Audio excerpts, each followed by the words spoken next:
You are now in the zone. With Taste Test Live.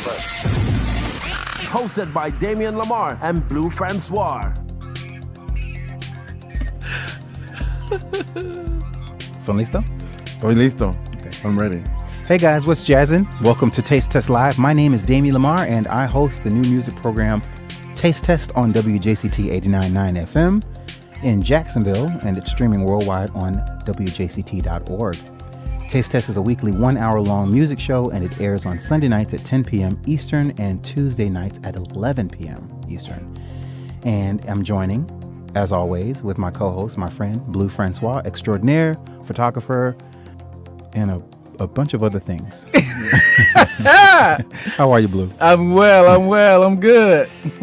Good. How was your week been, man? Hey, man, it's been good. I'm excited that today is Taco Tuesday. It is Taco Tuesday. And we got Goliath in here. That was a right. bad joke. Yeah. No, that's fine. That's fine. I should have worn my mariachi outfit. It's interesting. He's leaking the news about our guest way in advance, but that's okay. There's no. So this is officially There is episode. no guest. There is no guest. No. Okay, so you're not hearing a third voice at all. Okay. He's family. Yes, familia. So this is officially episode 14, and today on the show we'll be talking about Música con Amor, which is the actual show title of last Sunday's Hispanic themed playlist that I personally curated, and that's on the radio show. And we'll be also talking about some music news. Plus, to kick off Hispanic Heritage Month, our special guest in the studio with us today is Mr. Goliath Flores. Welcome. Hey, thank you for having me here, man. You're welcome. This is great. I love your studio setup. It's great here. Thanks. Thank you. It's great. That laptop on the edge of the table is making me nervous, though. But it's not on the edge of the table. It looked from here. Yeah. It looks like it is. No, that's fine. It's fine. Yeah. See, Now he's messing with my OCD. Sorry. So Goliath, personally, I just wanted to say, you are one of my favorite musicians in Jacksonville. Thank you. That's not hard to make happen, I think. Well, Whoa, shots. No. Shots No, what I fired. mean by that, what I mean by fired. that is that you don't see very many musicians in Jacksonville. Authentic musicians, you mean? No, just they're just not that much music like in other cities. If you live in other cities. Oh, okay. I see. You know what I'm saying? Like you go to New York, there's people in the subway and everywhere, But here it's like, you might see one at a restaurant or Hemming Park, but it's not all over town. It's not, it's not a musical city. Yeah, that's unfortunate. I I think we can remedy that, though. I mean, I would love that, but the school system is not really helping because, like, when I was a kid, everybody had instruments. Like, my friend had a clarinet, and my other friend had a trumpet, and I would come home with my drumsticks, and everybody had an instrument at home.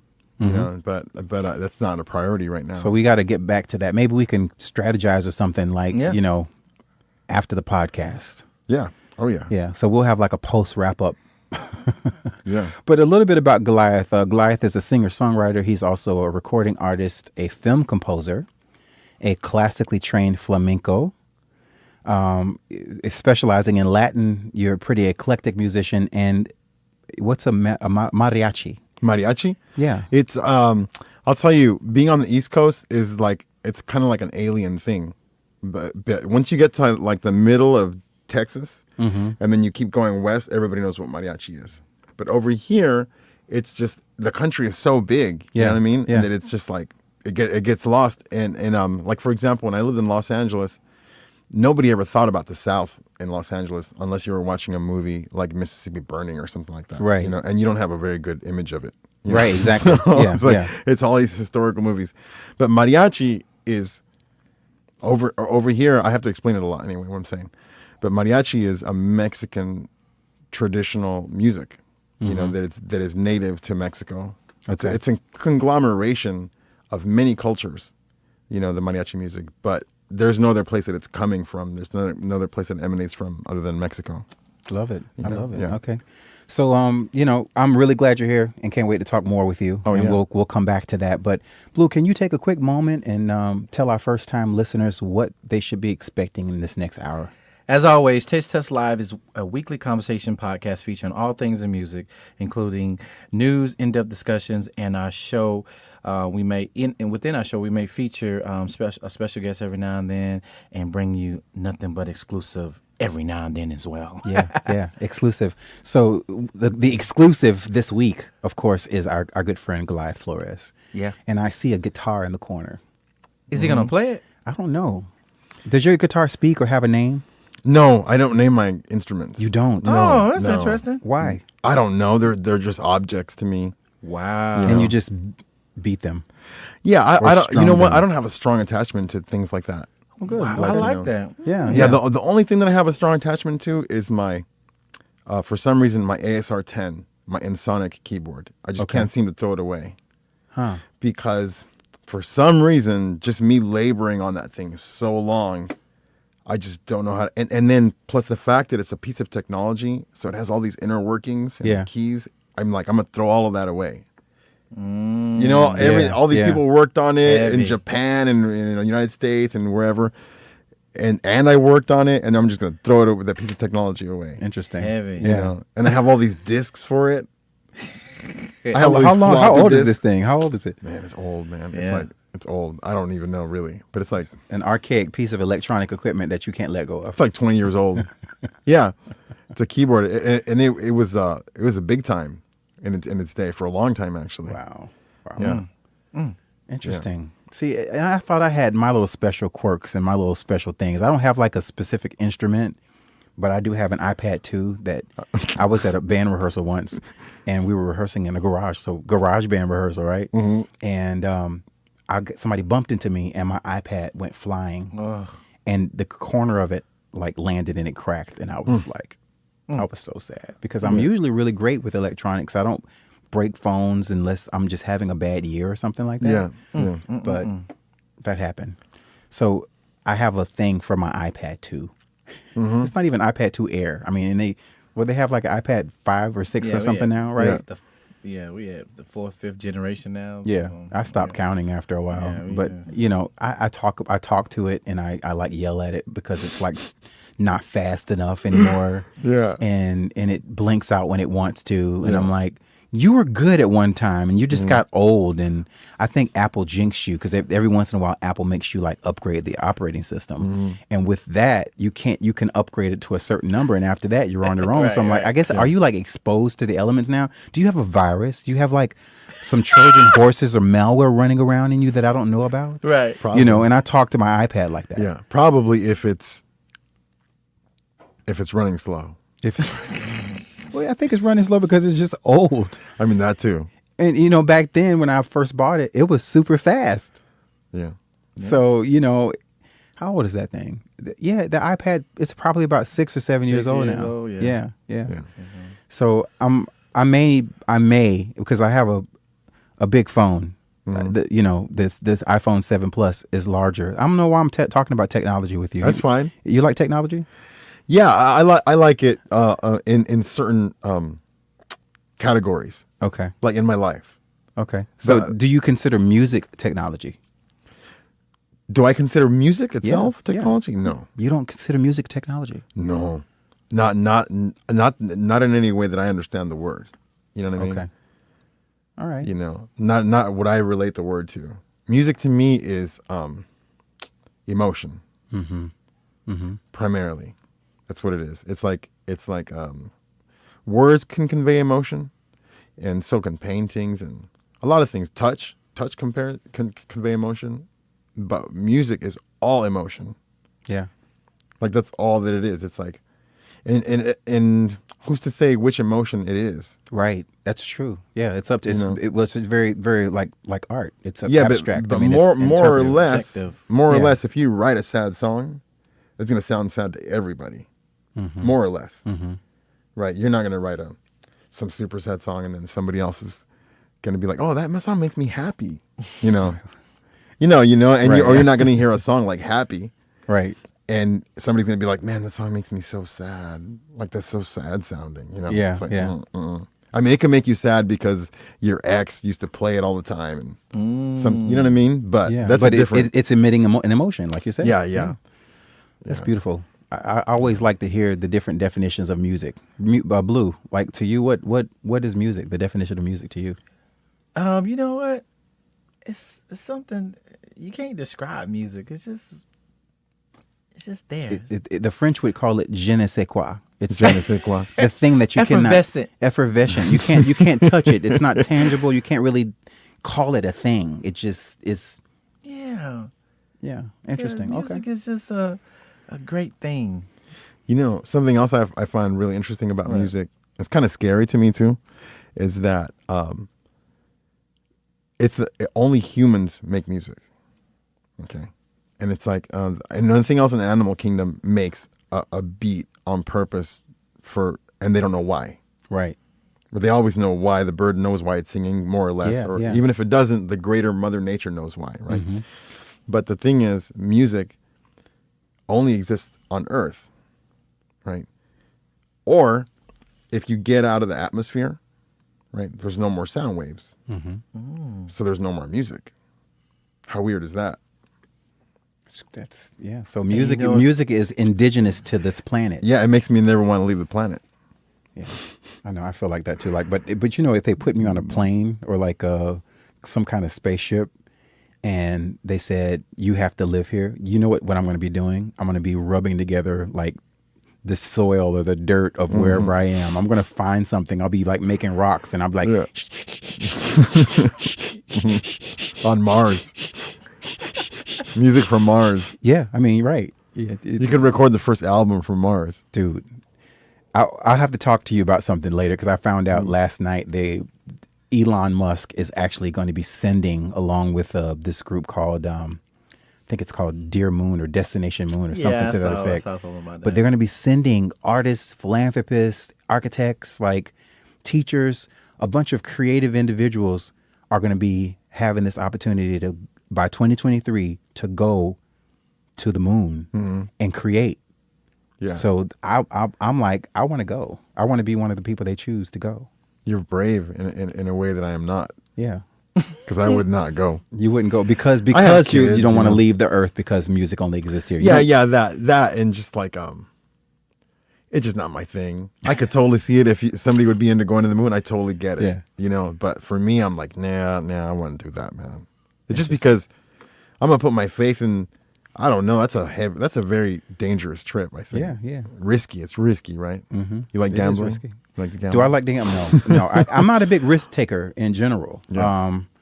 But it's something that I would like to be a part of because it's so intriguing. It's so interesting, you know? Yeah. Because I would like to create something like that here, but like they're taking it. I mean, like next level. No, this is like planetary. I mean, it's huge. Yeah. So let's jump into the news. Yeah. And we're going to talk about the news. So before we jump into news, I always forget to do this.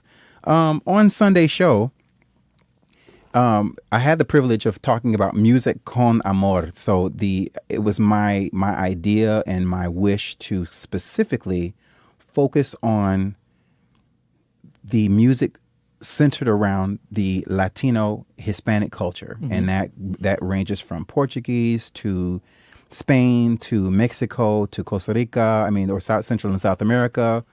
And I played a little bit of everything. So I started off with Jennifer Lopez, her song El Anillo, which is it stands for the ring, and I still don't know if she got the ring, but basically she's telling her fiance like, She want a ring. I want a ring.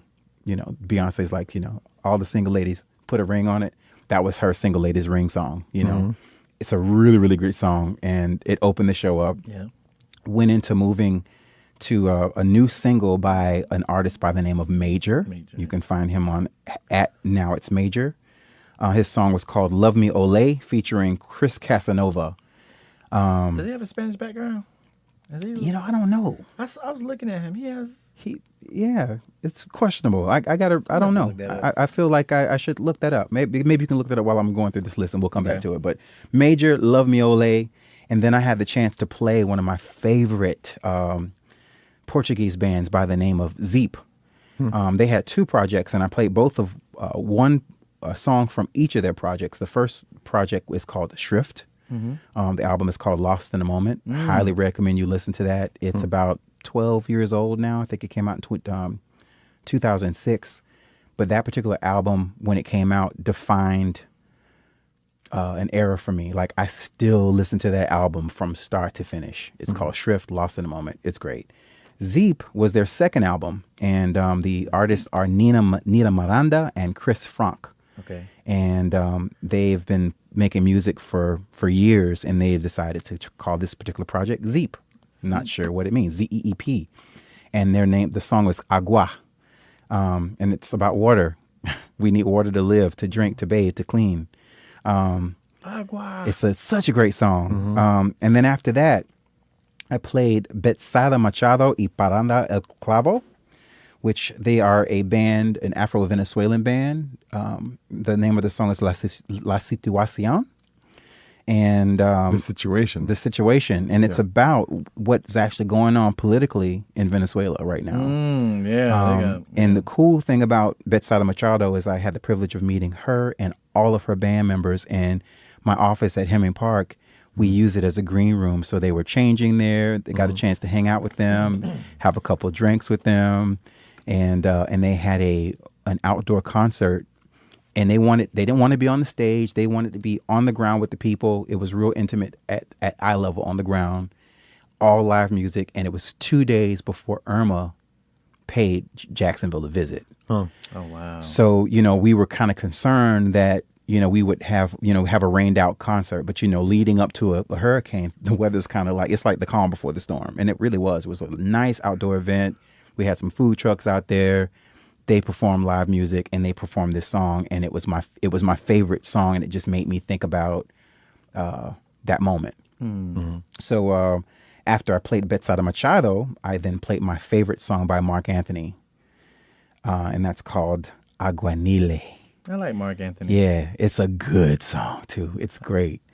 That played that, and then everyone's favorite Hector Lavoe, Galileo. You know that? Galileo. Probably not by name. Yeah, but I'm sure Ayúdame. He says it in the song, which has helped me. Played that, and then most people don't know this, but one of my other favorite artists, Gregory Porter, he put out an album that was a cover, like an homage to Nat King Cole, and Nat King Cole covered a song called Quizás, Quizás, Quizás. Oh yeah, and he performed that song, so it was the slower, softer side of the whole set. But it showed his diversity, or the versatility as an artist, and had a chance to play Gregory Porter. And then, of course, I tweeted leading up to the show that I was going to be playing music by Justin Timberlake. And believe it or not, I checked my Instagram, where I also posted, and I had hashtag Tito Puente, who's, of course, not here anymore, but his son is still making great music. And his son went on Instagram and actually sort of questioned why I had Justin Timberlake on the show, and he, I got to find the comment here specifically, but he was trying to figure. Yeah, he was like, please explain to me where Justin Timberlake fits in to this program, and he says, awesome. I'm trying to figure out where Justin Timberlake comes in with the Hispanic theme, and of course I responded that he was on the Sergio Mendes compilation, and along with a bunch of other artists. Good. It's a good They sold it in Starbucks. They did. That's right. Oh, that was okay, yeah. It's called Timeless, and it's a really great album featuring a bunch of Sergio Mendes songs. I remember that one. It was like a lime green cover. Yes, right? Yeah. It was kind of awesome project. Yeah, really great project. Of course, I got it because Erykah Badu was on it, and then Will I Am was on the track along with Pharoah Monch. The track called Loose Ends, and I love the track because I think, one of the lines is, "Father, forgive us, because we know not what we're doing." And how are we going to tie up all these loose ends? Basically, we're really screwing the world up, and how are we going to tie up all these loose ends? We have this going on over here, this going over here, but what's going on? So it was, it spoke to what's happening today. And then, of course, I ended the first set, I always call side A of the program, before the break, with Tito Puente. Tito Puente. Oye, ¿cómo va? Yeah. Who version you like? Cecilia Cruz or Carlos Santana? I played it, man. Tito Puente, man. I love his No, I'm version. saying about who version, because they redid it. Cecilia Cruz redid it, and then Carlos Santana redid it. I love Celia Cruz. You got. I just love her. I mean, it sounds very. Yeah. I mean, it sounds similar. Yeah, you know, my father, Tito Puente's been around for a long time. My father, I'm 45, so my dad is like 87, 88 right now. And you know, my dad told me a story about Tito Puente, and he was saying that, you know, Tito, people would ask him, hey man, oh, I love, you know, can you play that Carlos Santana song? Oye, como va? Yeah. Because he made it famous. Right. Right. And he's like, he said he stopped telling people that it was his song because he just got tired of saying it. He would just say, yeah, okay. Yeah. Okay, here you go. You know, I'm sure he's going to go every time. I wrote that song. Right. Right. It's going to make him look, Yeah. you know. Yeah. That. Wow. Yeah, but and at the very end of the song, one of my favorite parts is he's like, "Did that feel good?"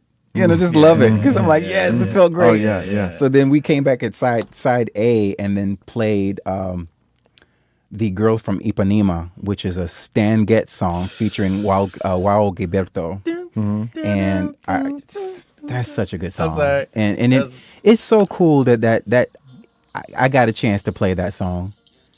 Oh. Are you playing it? Yeah, that was a complete mistake. Yeah, as I'm scrolling through my phone. That's like a jazz standard. It really is. And I've heard several renditions of that song. I think it was made popular by Stan Getz. I mean, Stan Getz. Yeah. Had the chance to play that. And then right after I played that, of course, I went back to Shrift from the Lost in the Moment album and played my favorite song, As Far As I Could See. As far as I could see, I will follow with an open heart. As far as I can see.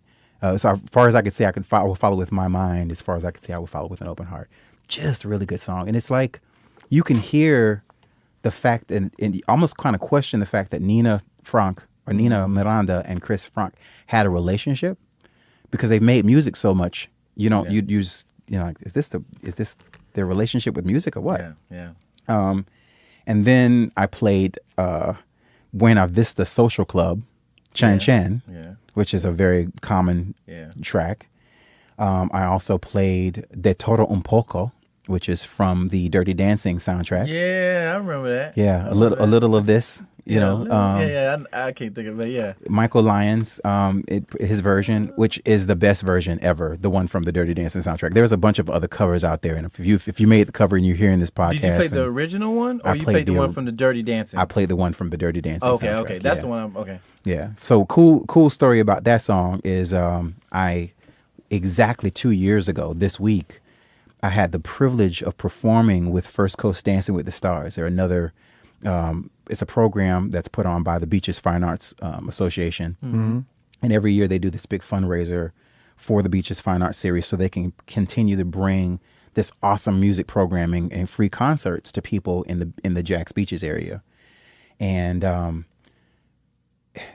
not a dancer at all. I don't dance. You sure? No. I mean, I can move, you know, and I have a little rhythm, but like choreographed dancing, I practiced from April until September, and like the light bulb wasn't going on until like 3 weeks before the show. Wow, yeah. Like it was like, oh my God, I finally got it. Mm-hmm. So I had a chance to perform with Jasmine Day Montgomery. She's a local choreographer. She is not Latino, but she can move. Mm-hmm. And she can dance, and she worked with this very stiff guy and performed with her. And we also did De Todo Un Poco along with Michael Jackson, Liberian Girl. It was like a mashup. Oh wow! And it was fun. It was a lot of fun, but it was a lot of work. But that night alone, do you know they raised over $118,000? No, it's amazing, and they do this every year. So that's the cool story about De Todo Un Poco. And ended with a song called Picadillo, the instrumental version, which is actually from Celia Cruz's band. And then I recapped everything because I didn't want to talk at all through any of the music. I wanted to just like wait to the very end to recap. Mm. So that was my Música con Amor. I like it. Para mi Latino community. Mm-hmm, mm-hmm. And my Spanish is not like super, super great. Yeah. 3 años en escuela. Ah. Speaking of, since it's Hispanic Heritage Month, before we jump into the news, I'm going to tell you guys a very funny story, right? Mm-hmm. Funny story, hilarious story. This was January 17th, 1991. It's a damn shame I remember the actual date. I was attending Ribault Junior High School Right. And I was my first year in Spanish. I think I was in the 9th grade at the time. And on this day, this teacher that was there, her name was Miss Finlay. She's very quiet. She said that she was a vocalist, although I never heard her sing. And she sat on a stool. She had a projector next to her. And then on the floor in front of the projector, she had this little karaoke machine. And she would always talk with the microphone. She'd never yell. She says, I'm not yelling in this class because I'm not going to stress my vocal cords. And she was such a lady. And Right. I just loved her because she was just such a lady. Mm-hmm. So I'm this guy that would get extra credit just for like translating stuff. I'm the kid that actually translated the Pledge of Allegiance. Yo prometo fidelidad a la bandera de los Estados Unidos de América y a la república que representa una nación bajo Dios, indivisible con libertad y justicia para todos. Mm-hmm. That was my translation, and it was actually the right translation because you know how Spanish, the verb comes before the noun, and there's a whole bunch of things that you guys do with your culture that switches the words around. Oh yeah. And then you have the male and female version. Why is a pen masculine and a pen feminine and a pencil masculine? Like, who came up with this? Why is a table feminine? Like, I was a guy that knew all the answers. And in Spanish class, they called me Chico, which means boy. Chico! Chico, what's the answer to number 3? Hey, Chico, what did she say? I didn't understand a thing she said. What did she say, Chico? So I would always be getting interrupted and have to translate for all the other dummies in the class that really, it wasn't elected to them. They could care less. They just knew they needed to pass the class. Yeah. So this one morning, January 17th, 1991, Miss Finley comes in and she's speaking in Spanish and she's telling the class that it was her last day at Duval County Public Schools. And I'm sitting there and all I thought, what flashed before my eyes, I saw failure. And I'm like, oh, I'm going to fail. And I started crying. And I'm crying like what Oprah would say, the ugly cry. The ugly cry. But I was doing like, I can't believe this. I'm gonna fail. She's leaving.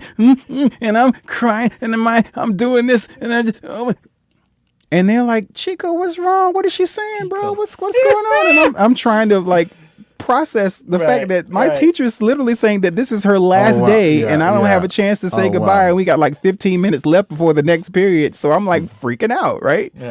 And then she finally said it in English and they were like, oh, and everybody's like consoling me and hugging me. And I'm like bawling. I stayed after class, Yeah. It turns out that she left the public school system where she taught Spanish. Like, I had an A in this woman's class. She was the best teacher that I've ever had in my entire school life ever. It was the best one. Yeah. She left the public school system to teach French at Bowles, the Bowles School. Oh, wow. Which is a private school here in Jax. Ka-ching. Right. Yeah. Yeah. It was a money move. She had to make that money move. So I don't blame her, but I was hurt. Right. And then there was a substitute teacher that came in that reminded me of a villain in a soap opera. Oh, no. Yeah. And only word she knew how to say was, no chicle. No gum. No chicle. That's all she wanted. That's all she knew how to say. Yeah. Wow. And that they gave me a C. Like, normally people say, no, you earned a C. No. This woman, she gave me a C. Oh, wow. Yeah. Your vibe was off. Yeah. So I was traumatized by that event. I really was. So let's talk about some events. Okay. There's a lot that's been happening in music this week. Yeah. Man. Wow. The highlights from the week is that on Monday morning, September 17th, I don't talk about this guy often. I'm gonna try to say this real fast so you guys can understand. Kanye tweeted that he was hinting of having a new project called Yandi. He came up with an album called Yeezus, which stands for Yeezy and Jesus. Now you got Yandi, which stands for Yeezus and Gandhi. Like, is this guy like, what the hell? So he, coupled with SNL, Saturday Night Live's Adam Driver. So people are speculating that Yeezus 2 is coming. Right. And he also is moving to Chicago, so everybody's like happy about that, but not really. I heard about that.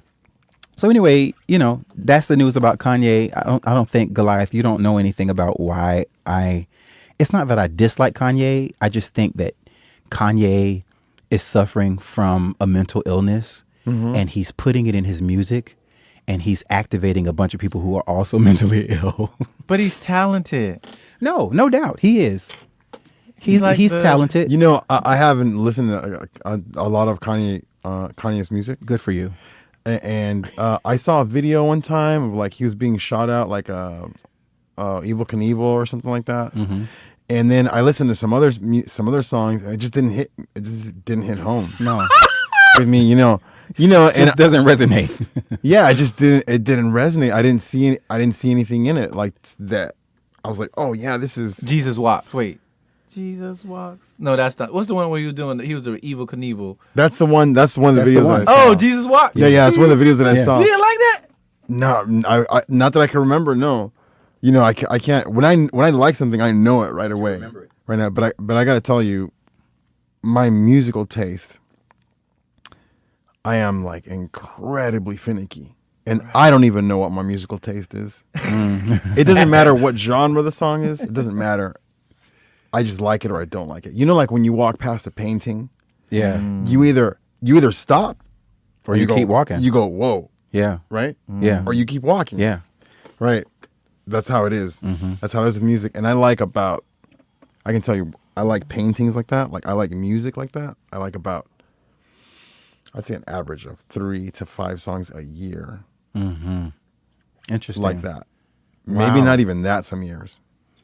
Maybe like 1 or 2 every year where I'm like, man, I can listen to this all year long. Yeah, This song. yeah. I'm like, this is amazing, you know? Yeah, But the rest is like, hit or miss.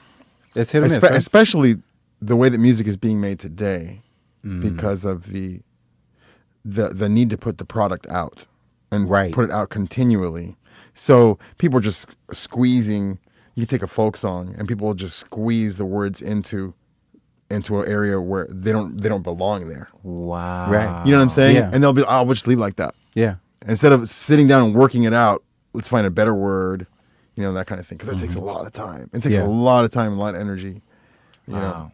So I think a lot of especially the mainstream artists, those individuals who are signed to like mainstream labels, their contracts written in that way. Like there's an expectation that they have to put out a certain number of music per year.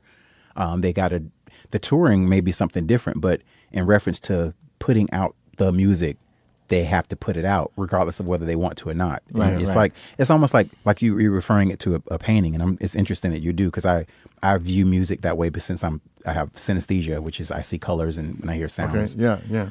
I've always attributed my music or the music that I created to like painting on a canvas and coming back to it and adding colors and layers and stuff like that. But you can't rush art. If you do, then it's beyond abstract. It's not, you almost like can't interpret it. You interpret it. You don't know what it is. And I think it's like that with a lot of people in the music industry. They're just like cranking this stuff out, you know? Yeah. And you can't. Like, it's the best analogy that I've ever come across is it's exactly like you can't force, you take your dog out, you can't force your dog to poop. Right. Or you can't force yourself to go to the bathroom. No. You do it when you're ready. Right. You know, Exactly. I know yeah. it's not the best analogy with something so beautiful, with something that is so so rank, but I'm saying it's the same kind of human function. It comes in natural when it's supposed to happen. It's Yeah. And you, I found that like the older I got personally, that in making music, the reason I don't make the music like I used to, because I was falling slowly into that thing of, I got to put a single out, I got to do something, knowing that it wasn't really my best or the best representation of what I wanted to, what one of my fan base or my friends or whatever to hear. So I would just put the stuff out and not be happy with it. And there's a lot of music. No, really, there's a lot of music over the course of my career in music that I put out that I am not completely 100% happy with. Yeah. Well, I'll say 98%. You could be 98% happy with it. Yeah. So you got to let it go at some point. Oh yeah. You got to let it go at some point because you could work on it and that's work wisdom. on it. See. Yeah, you got to let it go. But I'll tell you, my favorite way of seeing it, any art form, like writing. I'm writing right now. I'm writing a book. Okay, but even it works in music too. I heard this for writing literature, but it works in music too. Is that, and Stephen King actually said this in his book about writing. He says what you're trying to do is you're trying to get a fossil out of the ground when you're creating. Okay, you're trying to get a fossil out, and you rarely get the whole thing out intact. Yeah. It may happen once in a blue moon, but the important part is that you get enough of it out to where everybody gets it. Oh, this is a dinosaur. Yeah. And this is the head, and this is the tail, and this is the stomach. And then you could stop at any point there once people got that, what you're trying to get out there. Then from then on, you can go on ahead and keep dusting it. Yeah. And dusting it. But then did you think it'll fall into line of it being overproduced? I mean, it can be at some point. I mean, you could. I've had tracks where I overproduce them, and then I have to backtrack, and then make it Scale sound back, and then make it sound less produced. Yeah. I hate when that happens. What a pain in the ass. I mean, well, because it's like, look, if you're looking at it like a painting, it's like you've put all this color up, and all of a sudden, You can't damn, I want to take the purple off now. You've ruined the painting. you can paint over it, I guess. Yeah, right. Yeah. So yeah, interesting. We were talking about Kanye and his upcoming project Yandi. So wait a minute. Yeah. When the songs that you released and you're not 100%, you're not totally happy with enough to have released, right? Mm-hmm. When that happens, you don't even want to tell people about those songs, right? Correct. Right. Which is why a lot of the material that I put out is not heavily marketed, because I feel like, for me, it's not a representation of who I am anymore. Right. Okay. That I've evolved as an artist, and it's almost like, and I'm trying to figure out an example. Why don't you just let it go? Like, let it go and say, here, y'all enjoy it. Feast. It's out there, but sometimes the stuff you don't have that you got in the vault. Because he asked you a question. Like, what do you do with them? What do I do with it? They sit in an archive, and I'll be like, when I'm dead and gone, someone will say, oh, here is the 180 songs that Damien's been working on, and here's his anthology, like they did with Prince recently. Right. Oh, and wow. They'll continue to release all this music, and Prince is probably rolling over in his grave like, I told him not to put the song out. Oh, wow. Did you like Prince? Did you like Prince? I love him. I love Prince. Yeah, Man. yeah. There is brand new music. There's like well over 100 new songs that were just released. Yeah. I want to hear him. Yeah. I mean, he did this one, as a matter of fact, he did Mary Don't You Weep, and I played it on the show a while back, and it's just him and the piano. Yeah. And it's just, it's amazing. That must be a rare recording, because I forgot he played piano. Yeah. It's definitely a rare recording. So, okay, so next up, real quick too, and we'll get the sad news out of the way. Last week, Mac Miller, 26-year-old rapper, he died of a drug overdose. Yeah. And everybody's still talking about it. They're even now saying that there's a possibility that it really wasn't drugs. We don't really know what, but apparently he suffered with depression. Yeah. And 26 years old. I heard it man. in his music, though. You did. Did you see the NPR? I didn't. Tell me about it. What happened? In the song, he's playing with a live band. He's a rapper now. Very eclectic, very in tune, but he's talking about addiction, a darkness, and it sounds like a Lauryn Hill / Eminem type thing. Like, he's very lyrical, visual, but it's a live band. It sounds so good. I'm sorry, it's like more like a Black Thought. Okay. Like, he's from kind of Black like Thought from the Roots. Sing rapping, but the band is so solid, and he's flowing like. And he's talking. I mean, it's sad. Like, you should check it out. Matter of fact, I might post it on the Taste Test Radio page. But in his music, like, whoever that band was, killer band. I mean, really. But you said it sounded like he was depressed in his music. Yeah, he sounded depressed. Yeah, he sounded real depressed. And NPR, they don't let anybody. I know. Yeah. Oh, that you're okay. So you're referring to his Tiny Desk performance. Yeah, you seen that? I did not see that. I have You to go need back. to I see need it. to see it. Okay, I will. You need to see it, because Yeah. God bless the dead. Before I seen that, when I heard of him, I thought he was okay. I didn't really, but when I seen that performance, I was like, and then maybe 2 months later he died. Wow. But that performance alone made me say, wow, he is talented, because I'm not biased on race, but he just was like, to me at that time, okay, another white rapper. Yeah, yeah. Who had a body of music, very popular, but I just wasn't buying his music. But when I heard that live performance with a solid band, I mean, the band was playing like you could tell they had like a classical background. It was, some could have been from church, but they sounded so good. And he was just talking about, like, what if I ended my life? That's how it came out. Very melancholy. Wow. Very, like it was like he was trying to save himself in his own music. Like he was talking to himself in third person. And I was like, okay, I hope he's okay. And then when I hear that he died, passed, yeah. I was like, Yeah, What's up with that? What do you think about that? Like, you said he was 26? Yeah, 26 years old. Yeah, He's killing himself at 26. What does he know? What's he doing? What does Right, he know I about? mean, what does he know just- about pain? No, I'm just kidding. yeah. He hasn't lived enough, but No, he was I written mean, out, very successful though. sure. Very successful. But it's always sad to hear someone at that age. I mean, it's always sad to hear if anybody died, but somebody so, at that so age. he's going to the studio, and he's working with good musicians, right? And then he's got some money, I guess, right, from making Yes. music. Yeah. He's got some celebrity, some fame, Yeah, very famous. and he's depressed, and then he's gonna kill himself. He's just like that. That is like, I wonder. That always makes me wonder if he worked like at Publix instead, if he would be all right. Yeah, You know what I mean? interesting. Like, Yeah, if he took a different journey. yeah. If he was like, or is it that? Is it still that environment that has been sick for so long? Is it still a sick environment? I think the latter. I really do. I really do. Yeah. Because it's ridden with, again, expectations and projections of other people onto you.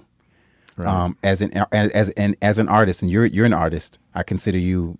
I highly respect your art, and we'll talk more about you specifically in a little while. But Yeah, I can't wait. I'm just kidding. I'm just kidding.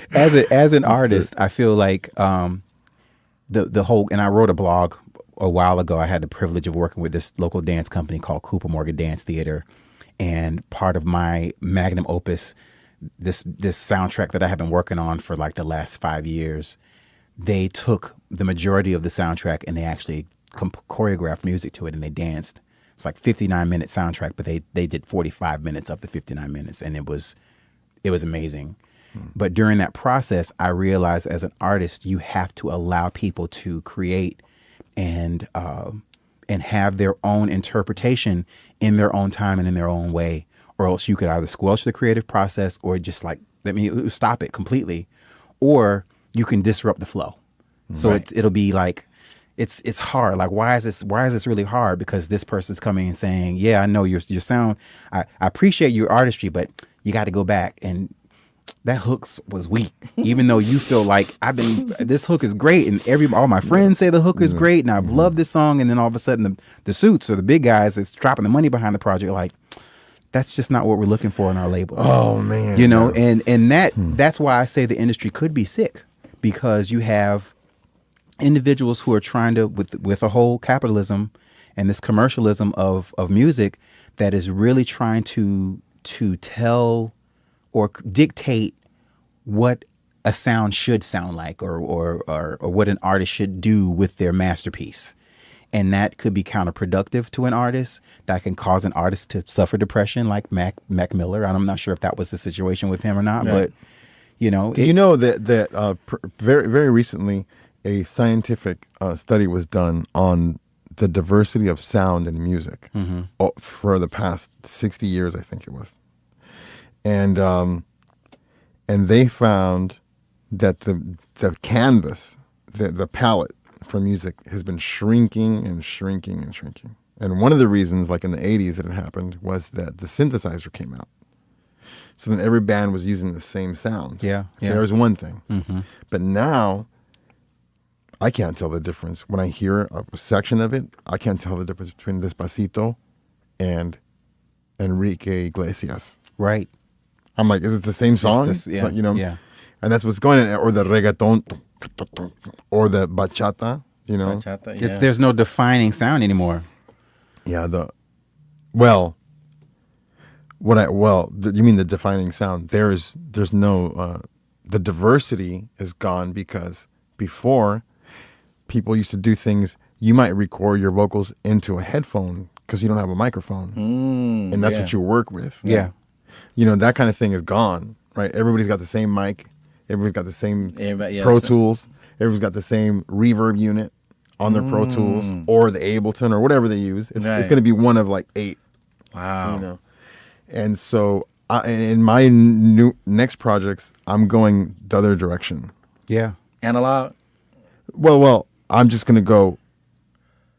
I'm going for a sound, right? Whatever that sound requires, that's what I'm gonna do. That's what you're going to do. Yeah. Let's talk about that in a minute. Okay. Let's get this news out of the way. Okay. Because I want to spend a little bit more time digging into your brain. Okay. And maybe I can get that guitar over there that doesn't have a name. There's cobwebs in there. Maybe we can get the cobwebs dusted off, and we can get some music out of you. No, I'm just kidding. There's no cobwebs in there. It's like it's in a fury right now. Actually, my brain. It's been. Go for it. All right. Get the news. So next up, okay, I'm not sure if you guys are following this, but this is one of my favorite shows on HBO. The new show Insecure. Insecure. Yeah. Produced by Issa Rae. Their new season 3 is out, and they just released the soundtrack, and they have a whole bunch of different new songs on it. They play some nice songs on there. They really do. And I always joke, and for the radio show, music comes to me, and normally it doesn't come to me from television or anything like that, because I don't know a lot of music supervisors that do a really good job. I'm sorry if you're listening to the podcast and you think I think you're not doing a good job supervising the music that you play on the show. I'm sorry. However, the shows that I've seen, the music is not well put together. I have to say that Insecure season 3 from HBO is great. Queen Sugar, who Michelle Indiegocello, she curates all the music for their shows, and she does a fantastic job. Very good. One of the songs, and I'm going to talk about this. I think this is one of the songs that I heard on last Sunday's show was by a group called Radiant Children. And I don't know much about them. I tried to dig in, but I was busy working today. But they have an EP. It's a 5-track EP. Really about 4.2 songs, right? They put this EP out. You can hear the whole thing on SoundCloud. The EP is called Tryin, Tryin, EP. And I will be playing on this coming show their track called Pokeball. Which, of course, if you like anything Asian theme and you know what a Pokeball is, it's a melange of a different presentation. It's whatever you want to put in your bowl, basically. Right. And talking about live instrumentation, you have the opportunity to, and for those of you guys who are just now joining on Instagram, wanted to say hello, but we're talking about Radiant Children and their new EP Trying. Also, we joined in the studio with our guest Goliath Flores, and of course my co-host Blue Franswa on Taste Test Radio. This particular, I feel like this group took a really different turn. We're talking about the turns in music and how music sort of evolved and how you don't have that diversity. They are a primarily white band, and they sound very, very black, and I love it. But what I'm seeing, and a friend of mine, Tommy Bridgewater, who was on one of the past shows, we were talking about this today. He heard it, and he just put both of his fingers up, and he was like, "This is so damn good." It was like, "This is really good," because what's happening in the urban arena or the urban music arena is that the black sound has evolved to beats, trap music, no real feel to music, and the instrumentation that was once there, that live instrumentation, has sort of been passed off or left there for other people to come who studied real black music theory. And they've come and they've perfected the art of black music. And I think Radiant Children with their EP, specifically the last song, Pokeball, that last 20 seconds, I rewinded that thing like 50 million times when I heard it. Like 20 seconds. The last 20 seconds. It's like the last 20 seconds of their EP is just exquisite. I mean, the whole EP is exquisite, but it just sums up what's to come. Like it makes you like, okay, I need a full LP from you guys. Like you can't do this to me with these 5 songs. Don't do this ever again. You're not giving me enough music, So that happened. And then what I like also is that on the Insecure season 3 soundtrack from HBO, they played an artist by the name of Tierra Whack. And I know you're from Los Angeles. Mm-hmm. I was out in LA the early part of August, and end up going to this area called Lamar, where I have my friend Brian, whose birthday's today. Hello, Brian. Happy birthday. I was at his house, and he and his partner, they sat me down on the couch, and they're like, "Oh my God, have you ever heard of Tierra Whack?" And I'm like, "No." Like, okay, you got 15 minutes? I said, 15? Yeah. Okay. So Tierra Whack is out of Philadelphia. WHACK. Like this is whack. And she's using that whack. Mm-hmm. Her album is called Whack World. Mm-hmm. Let me tell you how brilliant. Let me tell you how brilliant she is. Every song is 1 minute, and she has a video to go with every song. And if you go to YouTube, you can see this whole album, 15 minutes. That's all it is. And every song is diverse. She raps, she sings, she dances, she's diverse, and that is whack. Okay? Bleep, bleep, it was bleep. So good. It was, and whack is like, you want to use it in a good way. Like Tierra, if you're watching this, Tierra, I love you. So diverse. She puts you in the mind of like Missy Elliott when Missy Elliott first came out. Oh yeah. That super duper fly, real off the wall, real cutting edge, very, very different video. Right. It is a must if you devote 15 minutes. If you got 15 minutes, go to YouTube, type in Tierra Whack World, and just watch it. Wow. You will not be disappointed. Wow. I was blown away. I literally was blown away. Like, I don't even know what direction to go in anymore with my music, because this is somebody that literally took a completely different concept. And think about it. So what are the textures? What is she doing? She's singing and rapping. Okay. And what's going on in the music? You have to see. Is it synthy or is it acoustic? No. It's synthy. I mean, okay. It's indicative of today's trap music that I was talking about. But how I don't really know what trap music is. Can you describe what trap music is? Yeah, tell me what trap music is. It's a very repetitive trap. The percussion. Okay. The percussion. Yeah. And the hi-hats, and this is a repetitive digital sound. Okay. Mixed in with synthesizer, and then so like people are rapping, singing, they doing everything. Like the whole wave of music have went to this. Yeah, it really doesn't go anywhere. Like there's no vamp or bridge. Oh yeah. Most like 90% of the time. Yeah. I mean, it doesn't really go anywhere, but it's in a lot of the rap community, the hip hop community they've branded this. It's in pop now. Did you know that? It's in okay, pop now yeah. trap music, does it have a rhythm signature? Yeah. You know how reggae it has like or it does. Reggaeton you know what? has it does. It has that. It has a. There's a syncopated rhythm to it. Yeah. But which rhythm? I mean, can you do it to me? Can you do it for me? Like. I'm not a really good trap artist, so I can't beatbox trap. Okay. I don't want to be pull something up, like a Bryson Tiller or we'll play something. Yeah, We're gonna because get back you say to trap, I think of trap set. No. Right, you know what though? The hi-hats on there, the repetitions, it actually is a sample from the trap set. Okay. So that's actually funny you said that. Huh.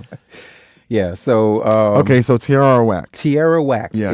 You must. Yeah. All right, I'll check it out. And don't watch it with your kids, because it could be disturbing. Some of what you see is a little bit disturbing. I would say. I got to tell you, once I had kids, I always thought of myself as somebody who has an impeccable memory. Yeah. Okay. And I think I still do, but once I had kids, I don't know anything anymore. Like all I know is like right now. That's all that matters, though, when you think about it. I mean, I understand, but it's like you could just never get a hold of anything because like I used to remember people's names, or I used to remember people's faces like an elephant. So long-term memory, short-term memory, they're both gone. It's just now memory. It's like right now, like what is going on right now? Who's in the living room and who's in the kitchen and who is in, and where am I and what am I doing? What are we doing in 10 minutes from now? Yeah. And and what do we got? What do we got to do tomorrow? Or like, so all these things, and everything gets kicked out of my brain. Wow. So I don't know what's going on. I'm in like Toddlandia. Toddlandia. Toddlerlandia. Yeah. All right, we I with love you. it. Toddlandia. Yeah.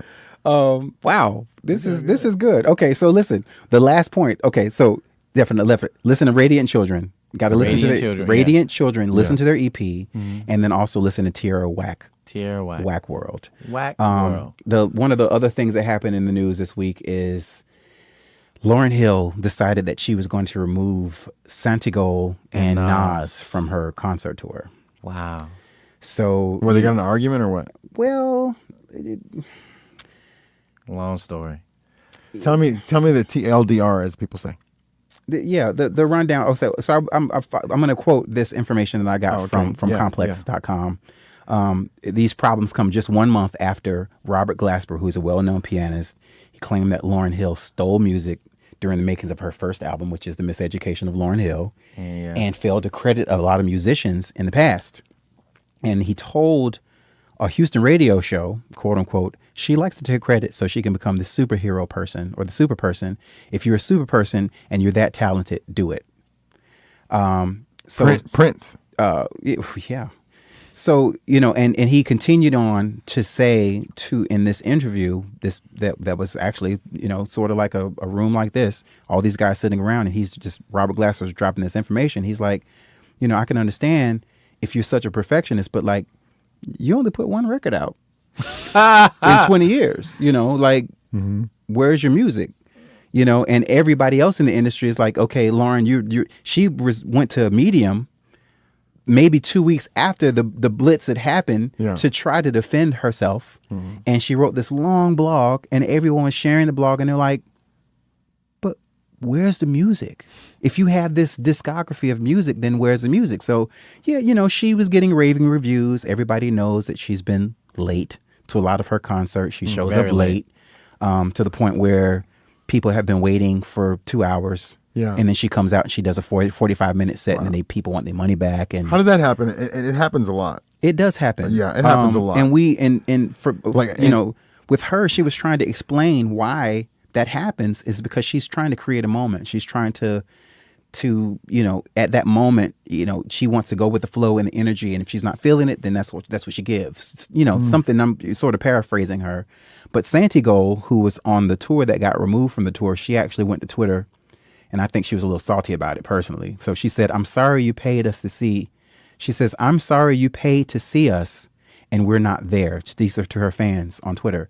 What this really bums me out. That I'm also bummed that Miss Lauryn Hill and crew didn't tell people why we're not there. She just took us off the bill. So we don't really know why. Maybe because of so many cancellations and a lot of ticket sales that maybe she couldn't pay them. I don't know. I don't want to speculate. Right. Yeah. But this again surrounds Lauryn Hill, and I think Lauryn should stop touring and put another album out. That is Lauryn Hill now. Yeah, what song is she singing? That's saying. Yeah, well. Here's the thing, though. Yeah. Every band, I don't know, like 95% of the bands and musical acts that I could think of, have this one album, like their one defining album. Okay, and that is a feat. Yeah. To accomplish. Let's say in rock. Let's say like Guns N' Roses, it's Appetite for Destruction. Right. For my introduction to neo soul, it's for Jill Scott. It is who is Jill Scott? Yeah. Right. But I'm saying it goes on and on. Right. Yeah. The bands, and then they're riding the wave of that thing. But it's usually It's usually the debut that is the best one. Right. For reason being that debut is the thing that they've been compiling and working on since they were 16. Right. It's a life's work. Yeah. Yeah. And then, so they release that, and then in 2 years, you want that again. And I'm like, that's not now. Making an album like Appetite for Destruction or Who is Jill Scott, right? Yeah. Making an album like that, that's already a contribution. The contribution to music that you made right there, you could already walk away and just go be an accountant. Yeah. You know what I mean? Absolutely, but I'm saying yeah. Lauryn Hill's, that album was that good. Yes, it was. Yeah. The It was. Miseducation. It's 20 years later, and it's timeless. I could still pop it on there, and I'd be Still. like, I still play it sometimes. Still. You know? Yeah. Yeah. It's so... Still time for new music. No. I hear what you're saying. If you're going to stay in the game, I just wish that once artists made a lot of money, right? I wish they would just get weird. That's what I want. Well, That's what everybody okay, wants. so here's like, the deal. Oh, I'm Lauryn Hill, and now I just make like weird. This is one reason ambient why- texture sounds now. This is one reason why everybody knows this. If you've listened to any of the show in the past, if you know me personally, you know that I love Erykah Badu. Okay. Okay. Erykah Badu came out with Baduism. She wasn't pleased with Baduism, technically because they made it too shiny, meaning they overproduced it, and her version of On and On was a little bit more gritty, and they made it more commercial. But she won several Grammys, like 5-6 Grammys for her work with Baduism. She then got pregnant while she was on tour in 1997. She released her live album on the heels of Baduism, which had only been out for several months, while she was pregnant on tour.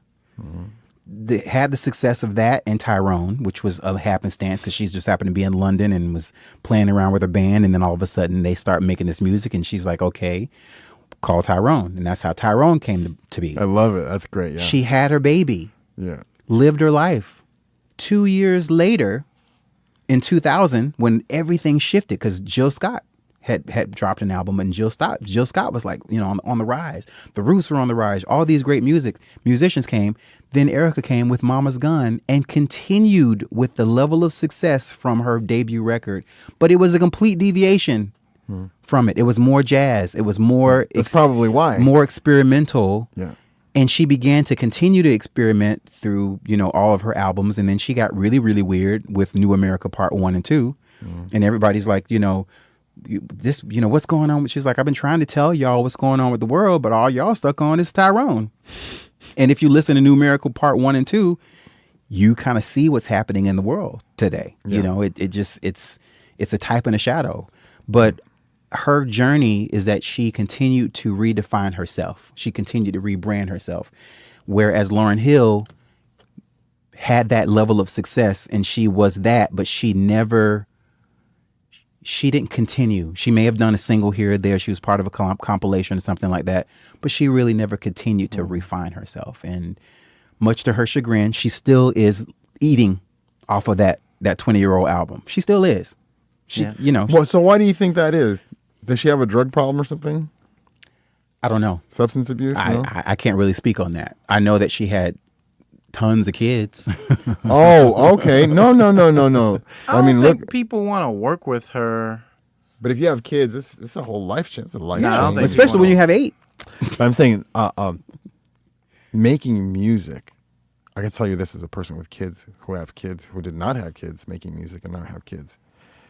Making music is a very selfish thing. Yes, it is.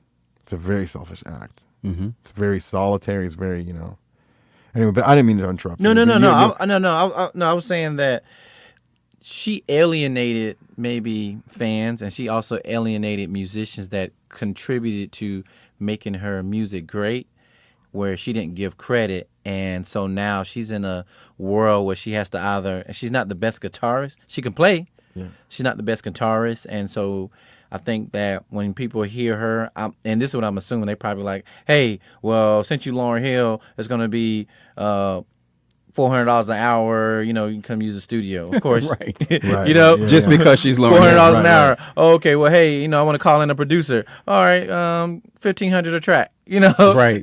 So and then mixing and mastering, thousands of dollars. So That's when you got to call with a disguised voice and be like, "Hi, my name is Maria. and I would like to rent out your studio, please. Right. So yeah, so I think it's just more of a business aspect because she didn't do business properly, and I think that those favors and she burnt so many bridges. I think that she would have to, if she was to release an album, it would have to be something that she fully finance and invest in, and I think nobody's gonna cut her. That's what she could call it. I want the bridges are burning. I want to apologize too because I know that she did put out another album, and that was when she did her MTV Live. Yeah, but it was experimental. However, and I can say this now because that's been since like I love it. 99, I believe, 98, 90. No, actually, it was later than that. It was like maybe 2001, 2003 or so. That particular album was her experimenting, but more of her like therapy. She was expressing herself on stage. She actually had a moment where she was crying. She's crying in this song.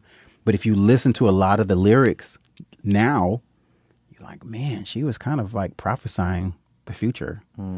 Are you talking about when she went on tour with her acoustic guitar? Yes. Yeah. And she's there with the hat on, the ball cap, Yeah, and she said a lot of people said that she looked like a boy. Yeah, I'll tell you what. Like when she did that, it was like interesting as a guitarist to see it happen because a lot of people started playing the guitar like that. Wow. They started playing those chords. Yeah, I agree because it was sloppy, but then it got comfortable. Like people were. Me as a producer, I used to work on a lot of rap and R&B. I worked on it for years, and as a producer, people started asking me, "Oh, you play the guitar? I want something Can like you make this sound?" I was like, "Wow, it's off note, it's off chord." Yeah. See, I never noticed that. That's interesting. Yeah, that's You did? I did not notice that. Yeah. No. Mm-mm. Yeah. Wow. Okay, so we talked enough about news. I'm like really, really excited. Because that was news. That was the best news ever. That's news. That's how we talk about news. That was the best news ever. I was waiting for to hear about news. dead people and trees and like floods and We're intimate at news. Yeah, we're intimate at nuclear news. wars. Nah, man. Taste that. This show. One thing about Taste Test Live is that I make it a point to keep the vibration up here. Enough of this low frequency stuff. Like I don't like being low and slow and because it's just so laborious and boring. Yeah. But you could talk about news, and we talked about Mac Miller and how he passed away. But at the same time, there was a different spin on music. So your spin, Goliath Flores, for those of you who are tuning in online. Oh, he was making notes. Okay. Yeah. Goliath Flores.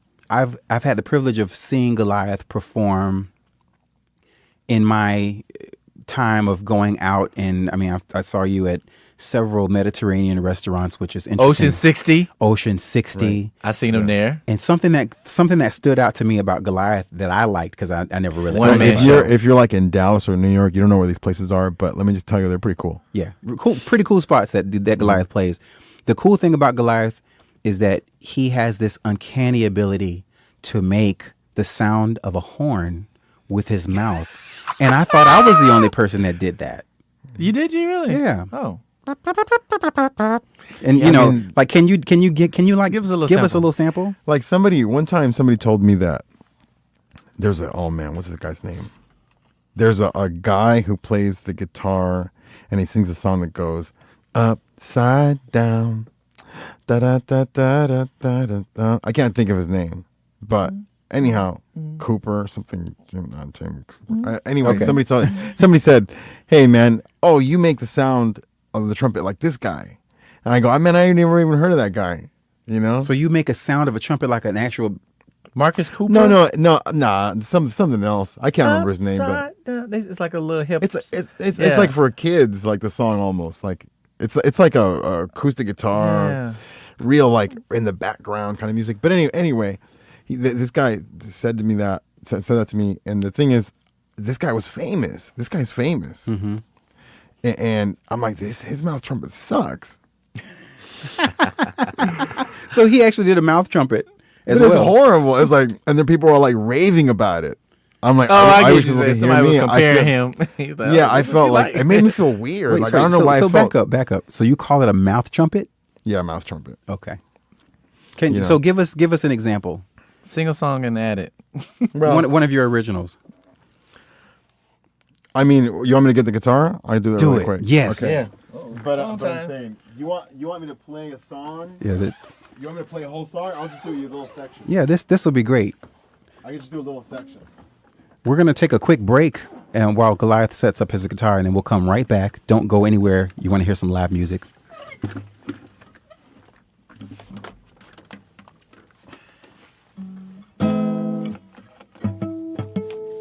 It's a good sound. Now, do you need two mics, or do you want to do one? We just do one. Okay.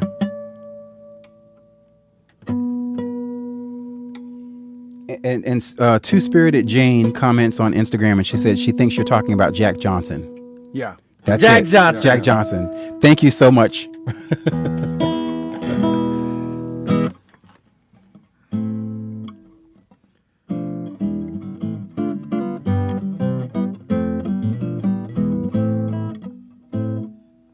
All right. What do you want me to play? You want me to play something original? Yeah, play something original. Okay. Something that maybe you're working on right now that you're ready for us to kind of taste. Oh, something I'm working on? Maybe. All right. Whatever you want. No, we can do that. Okay. But You I recording? don't think I can play the whole thing. Yeah. I don't think I can play the whole thing Okay, that's fine. Give us a sample. because I don't know if I feel like playing that right now. Because Play what you feel.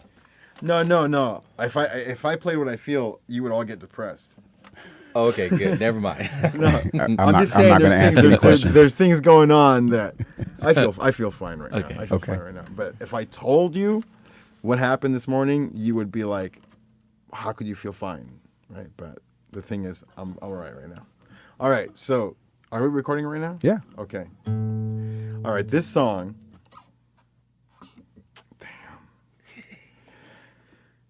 This song I haven't practiced in a while, but I'm gonna go for it. I like it. And Go I'm for working it. on this song, okay? And I don't think I'm gonna play the whole thing Okay. because I'll start crying. All right, no, but this is how it's gonna go. It's a different kind of song. It's like.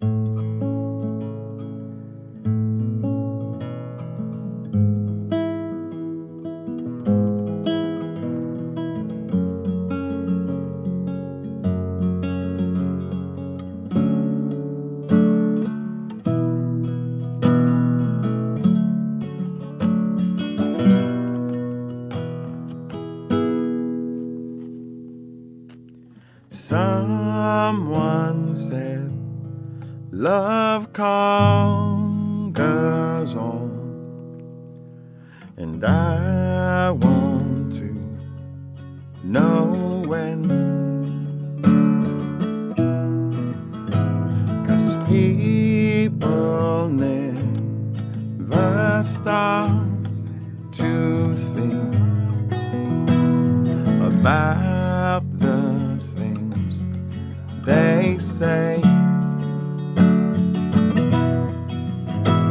and time doesn't heal me, the rain doesn't wash away, and the walls won't stop speaking. I said time doesn't heal, the showers don't make me clean. Every time I look in your eyes,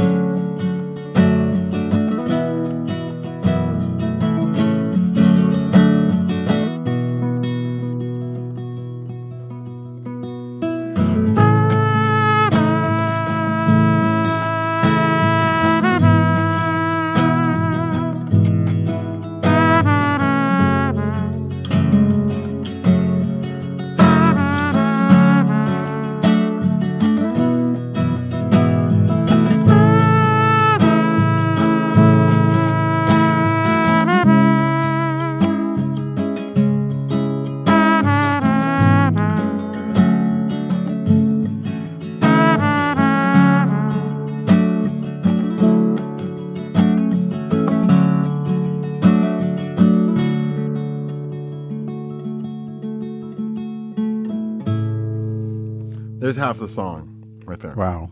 That's a beautiful half. Wow. Yeah, thank you so much. Oh, you're welcome. That's so good. Thank you. You're welcome. Thank you. Goliath Flores, ladies and gentlemen. And so what's the name of that song? It's called Conquers All. conquers all. and it's arguing. You see, I've been battling with. I don't think that. I think that once upon a time, people used to let themselves be miserable in a song, right? And there's nowhere to go if nobody will do it, right? Like, and it's like, so I'm gonna go ahead and let these songs out, right? Because I have all different kinds of songs, Yeah. But I have these miserable songs, like they're just like hopeless, and things are never gonna get better, right? And we feel like that sometimes. We have our moments. Yeah, but I'm saying, but if there's no music, anyway, I want to put my version of those things out there. Yeah, yeah. You know, because they could be soothing to people. They can resonate with it. Well, and I think there's a form of therapy too.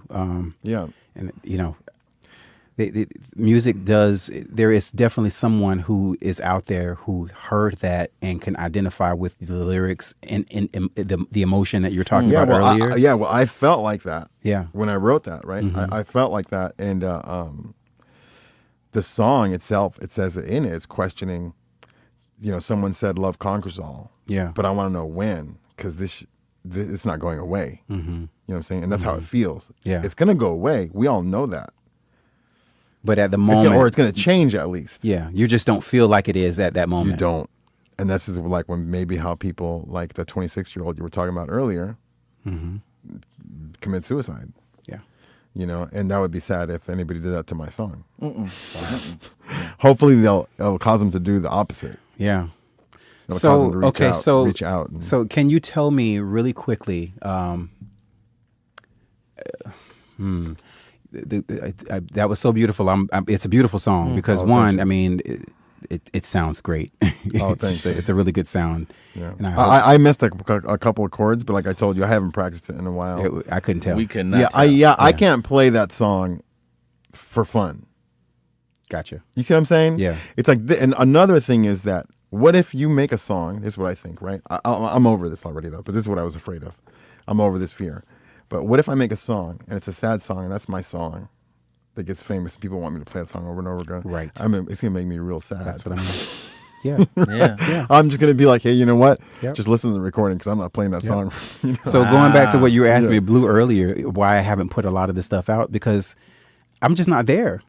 You know, it's like, it's like the only analogy I could think of is like changing the channel. You're not there to who? I'm not You're on not that, there to I'm not you? that channel to me. Like I'm not on channel 106.3. I'm now over at 108.5. So please don't ask me to go to 106.3. Oh, right, yeah. You know what I mean? Okay, It's yeah, like a yeah. different frequency. Yeah. I've moved on.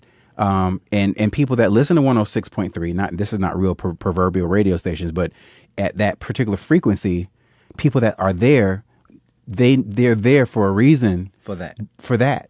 But I'm up here vibrating at a different frequency, and I can reflect and listen, but I don't want to stay there. Yeah. Because you don't want to go back to the feeling of how it felt to relive that emotion of whatever that song is. So I don't know. I mean, you know. Chick, I have some ideas. I don't know how. It might be kind of random, but I have some ideas. I want to know what you think about it. Like, for example, everybody can join in on this, I guess, online too. But there's limitations that no longer exist when it comes to making music. Mm-hmm. Okay? And we can't seem to get past this. For example, why can't you have a 30-minute song be a regular thing? Right? Right. Right, because there's no more restriction of a disc or a record. Correct. You can have an hour-long song. Yeah. Right? Or how about if you're going to release a single, let's say on CD Baby, and it's gonna distribute everywhere, right? How about you release different versions of the single? Yes. And what I mean is like, I thought about this after the fact, but I can release to you on the same album. Instead of releasing a single, I'll make an album, but it's gonna be a single, and I'll have this version that I like, and this other mix that I have that I like. Mix number 1, mix number 2, and then I could put my demo in there and how awful my demo sounded. I Right. could put that in there. Right. I could put a short podcast on the album of me talking about this song. Yeah. And It's your artistry. You can do whatever you want. Right, but I'm saying, so why don't people do that? Like, people are still adhering. They're still acting like there's a 45, and it's only got 3 minutes long. You see I'm what I'm saying? with you, I'm with you.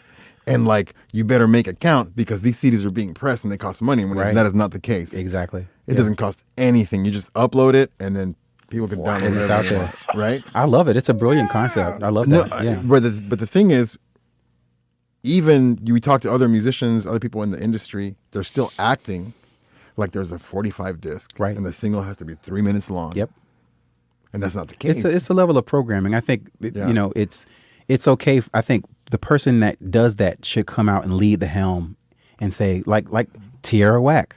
Nobody's done that. Right. And That's a think good about thing. it. That's a good 1 one. That's a good minute example. 1 minute videos or 1 minute songs. Nobody who said that her song had to be 10 minutes. She did 1 minute, and it was every song could also fit on Instagram Right. because you only get 1 minute to record. Right. You're right. It's That's brilliant. It's a genius. brilliant marketing ploy. So like I love the creative out of the box thinking like that. Like why do that just because everybody else is doing it? You Right. know? Yeah. So tell me like you also put a single out a couple months ago. 1 month ago. 1 month ago. Yeah, Okay. yeah. It's been 1 month. Have you seen much success or you've heard much about it? It's a country song. Mm-hmm. So I've never made a country song before in my this is just how it came out. The song. It started off as like a Otis Redding sitting on the dock of the bay kind of sounding thing, and then I kept working on it. I'm like, this is not working, and the song is so literal that maybe that's why it started sounding better as a country song, because in country music could be very literal, Right. Like I was walking down the street and or whatever, right? Yeah, Because it's yeah. a very literal song. So I that's how it wound up, and the success of that song, it's too soon to tell, right? But I mean, right away, a pretty famous podcast picked it up. Wow. Okay, like a Christopher Ryan, who is the author of the book Sex at Dawn. I emailed it to him. He likes to put a song on his episodes every now and then. I emailed it to him right away. On the next episode, it was on there. Wow. Yeah, and I was like astounded. Yeah. But he was like, so he really liked the song. He thought it was humorous. What's the name of the song? It's called "I Don't Think You Understand," and it's about living with somebody who has phone addiction. You see? Phone addiction? Yeah. Yeah. I can play that for you too if you want. It's a short song. Yeah. It's up to you. It's up to you. Yeah. Let's hear You it. want me to do that? Yeah. All right. You can edit this out too if Oh, you of want. course I will. Right, Yeah. okay. Has cuss words in it? Yeah. No, there's a clean version and there's an explicit version. I can do the clean version. Okay. So right now on Taste Test Live, Mr. Goliath Flores is going to play I don't think you understand. I Don't Think You Understand. Right. And this is my first country song ever. Country rock, I guess you could say.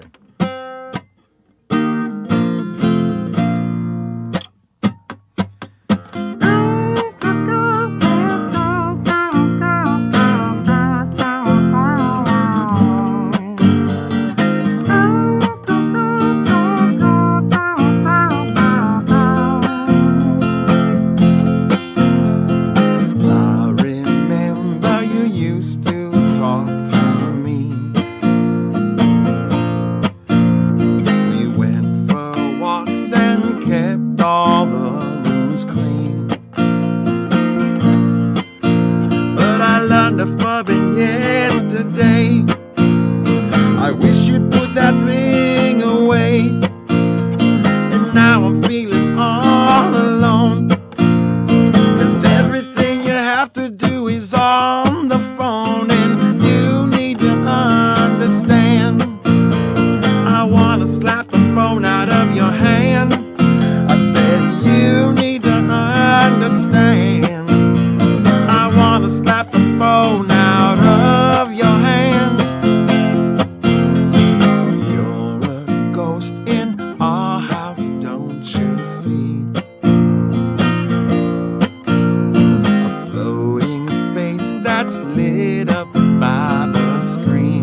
like forever sitting on the throne, and you need to understand. I wanna slap the phone out of your hand.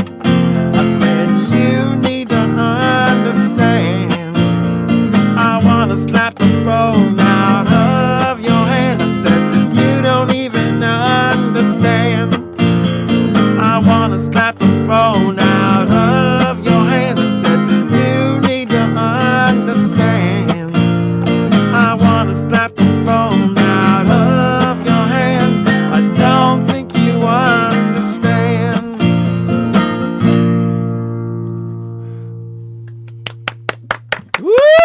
Thank you so much.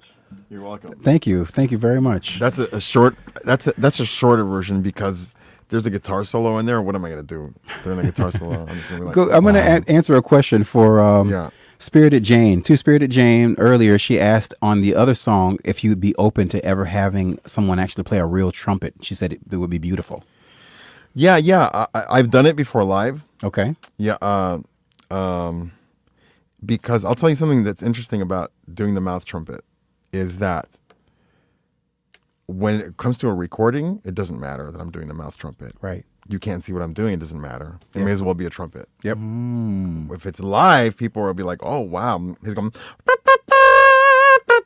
right? It's Yeah. like, "Oh, he's making a mouth trumpet." But on the recording, it's like doesn't matter. My mouth Yeah, trumpet. yeah. My I mouth would. trumpet is not as good Why as yours. does she want to play the trumpet on it? Yeah, she thinks it would be beautiful. Yeah, I think so too. Yeah. It would probably be more like a fugal horn or something like that. I don't know. We'll have to see. Okay. So can you, because we're going to wrap up really quickly, yeah. but I want to also say thank you so much for taking out your time to come here because I know your time is No, you're welcome. very, very precious. I want to talk to you about one more thing though. Yeah, please. Now, I want to tell you something about music, like the music that I really like. Okay. Okay. I don't know if we're gonna get to the songs that I gave you, Yes. right? And something about those songs. Can I tell you about them right now? Yeah. Yeah. Okay. Go for it. Yeah. Is that the music that you know how we're talking about like what kind of music you like and what kind of music attracts you, and you're walking past a painting, right? And it either grabs you or it doesn't. Right. Now, the music that I really love, the music that grabs me, is when people successfully bring me into their world. And it doesn't have to have a certain beat. It doesn't have to have a certain instrumentation. Yeah. But if you successfully seduce me, like coerce me into your world, it could be a sad world. It could be a happy world. It could be a rhythmic world. I'm in. You know what I mean? Yeah. If you're saying something so new or not new, or say with such a level of intimacy that, oh wow, I haven't been there before.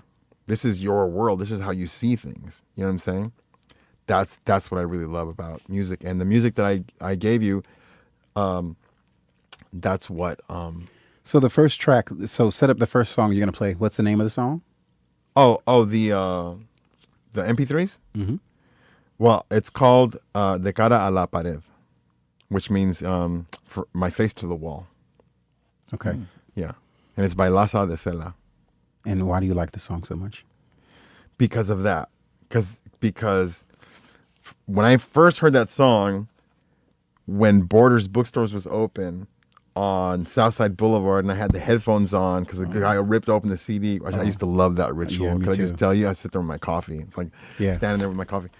And when I first heard that song, I was like, oh, this woman doesn't give an F, right? It's like she, not that she's careless, but she's like, here's my world. I'm bringing you into my world, and this is what it's like, and this is the people that I'm working with. This is how we're recording, and whatever's going on in the music scene, this is not part of it. I love it. You see what I'm saying? Yeah. That happens at some point with everybody. You know, are you familiar with the song Soul, the band Soul to Soul? I am. I played their music a couple weeks ago on the Okay, show. back to life, back Yeah. to reality. Okay, that beat, like that whole sound, didn't exist Right.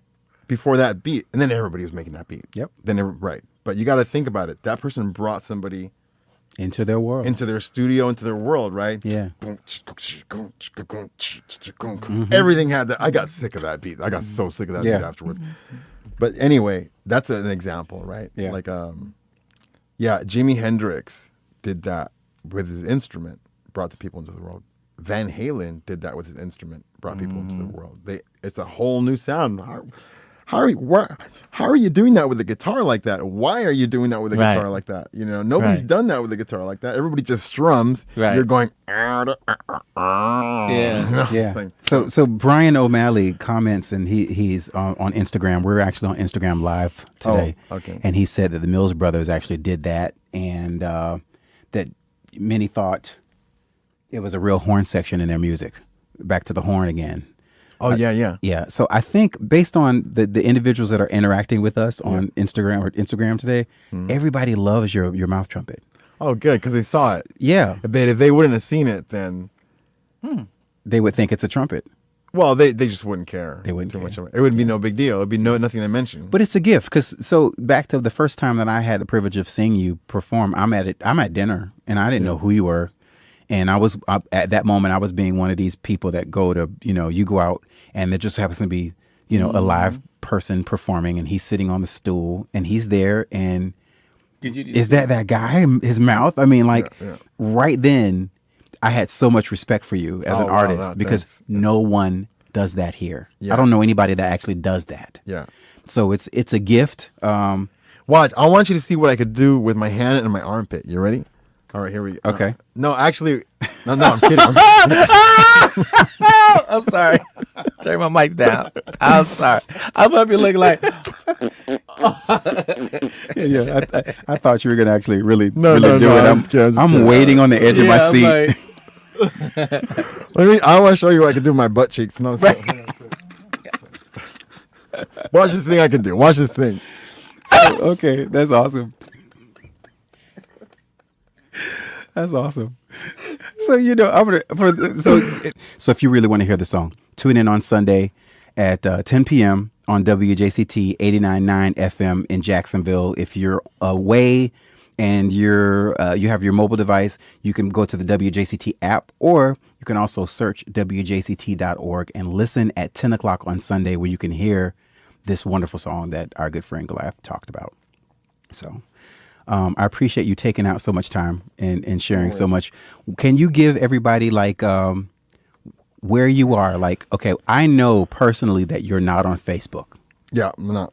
and I know you're not on Instagram. And I'm writing a book that involves me not being on Facebook. Okay, so for everybody watching, The book is called. By the way, the book is called "Living Between Screens." So Living Between Screens. Yeah. Okay, Oh, that's deep. the live interview ended, but so for everyone watching or listening, for everyone listening, please tell everyone how we can find you and what's your social media handle and stuff like that. the only place you can find me that is mainstream is Twitter. And I'm on- Why? At Goliath Flores. Goliath Flores. Why? Mm-hmm.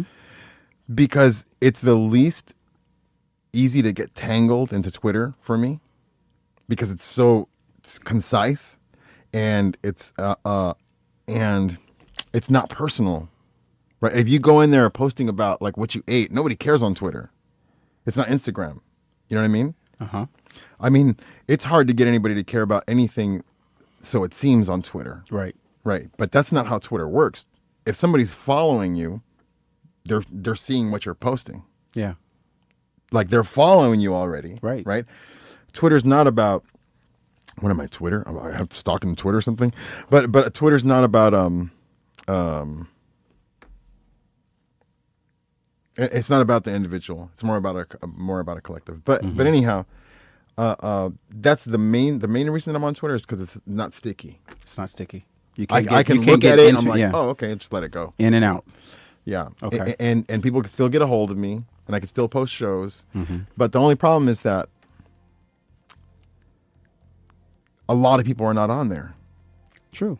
That's completely different audience. But the people that are on there, on Twitter, there's more important people in the global sense, in the national or the world sense on there than any other platform. I'm talking about heavy duty reporters. Yeah. From all over the world. Oh, yeah. Like they're on there. Yeah, I've been on Twitter since the beginning. Intellectuals. Yeah. A lot of intellectuals are on Twitter. Oh yeah. Yeah. You know, they're not necessarily on Facebook. Facebook, it's just too time consuming. Mm-hmm. You know, people want to ask these long questions and have these dialogues. You know what? I'm trying to get away from the screen. Yeah. I'm not trying to be on there more, you know? Mm-hmm.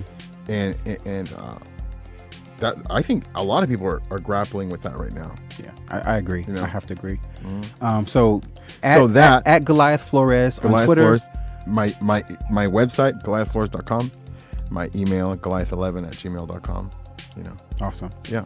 And where do you normally play in Jacksonville? If anybody is visiting in town, or You know, the Casbah in Avondale Mhm. on Wednesdays from 9 to 12, and the Brick in Avondale on Thursdays from 7 to 9:30. And then the other stuff is just all over the place. Awesome. I had the privilege of seeing your set. I couldn't engage. I really wish that I could. I was busy setting up for the Hispanic Heritage Celebration in Hemming Park, Yeah. where you opened, and it was a really good night. It was a really good night. Oh, yeah, was it? All It right, was a that's good night. great. It Yeah. was a great night. Yeah. Yeah. One of our better events. Cool. That was a heavy day for me. You see, I had 3 gigs that day. Yeah. I couldn't tell. Oh, okay, good. Couldn't tell. Well, it was only my second one, but the first one was really hot. I was in a mariachi suit, and it was in the daytime outside. Yeah, it was extremely humid because Florence was like off the coast and stuff. It was just crazy humid. But Blue, can you take us out? Thank you, Goliath, for taking out your time to be on Taste Test you're Live. very welcome. Thank you for having me here, man. It's a Yeah. lot of fun. It's a lot of fun. Awesome. Yes. Goliath Flores. Again, give it up to him. Enjoy the music. If you love what you heard today, please follow us on Facebook, Instagram, Twitter at Taste Test Radio. Put that in your mouth. Please visit us I like it. at tastetest.live to find all of our episodes and hear more by subscribing to our podcast. We're on nearly every service out there to, from Apple Podcast, Stitcher. So tune in, SoundCloud, Spotify, and YouTube. And also just search Taste Test Live and you can subscribe to our channel. You'll get notified the moment we release an episode. And if you really love what you heard, please leave us an iTunes review and make it 5 stars or we're going to be mad. We would appreciate that. That is our show. Thank you again, Goliath Flores, our guest. And this podcast was produced, edited, and recorded courtesy of yours truly. This episode of Taste Test Live has been sponsored in part by our friends at WJCT. WJCT has been around for nearly 60 years and serves as the leader in public broadcasting in Northeast Florida. Please support local radio and television. WJCT is also a nonprofit organization, and in order to keep great music shows and the awesome programming on 89.9, please consider making a pledge or donating. More information can be found at www.wjct.org.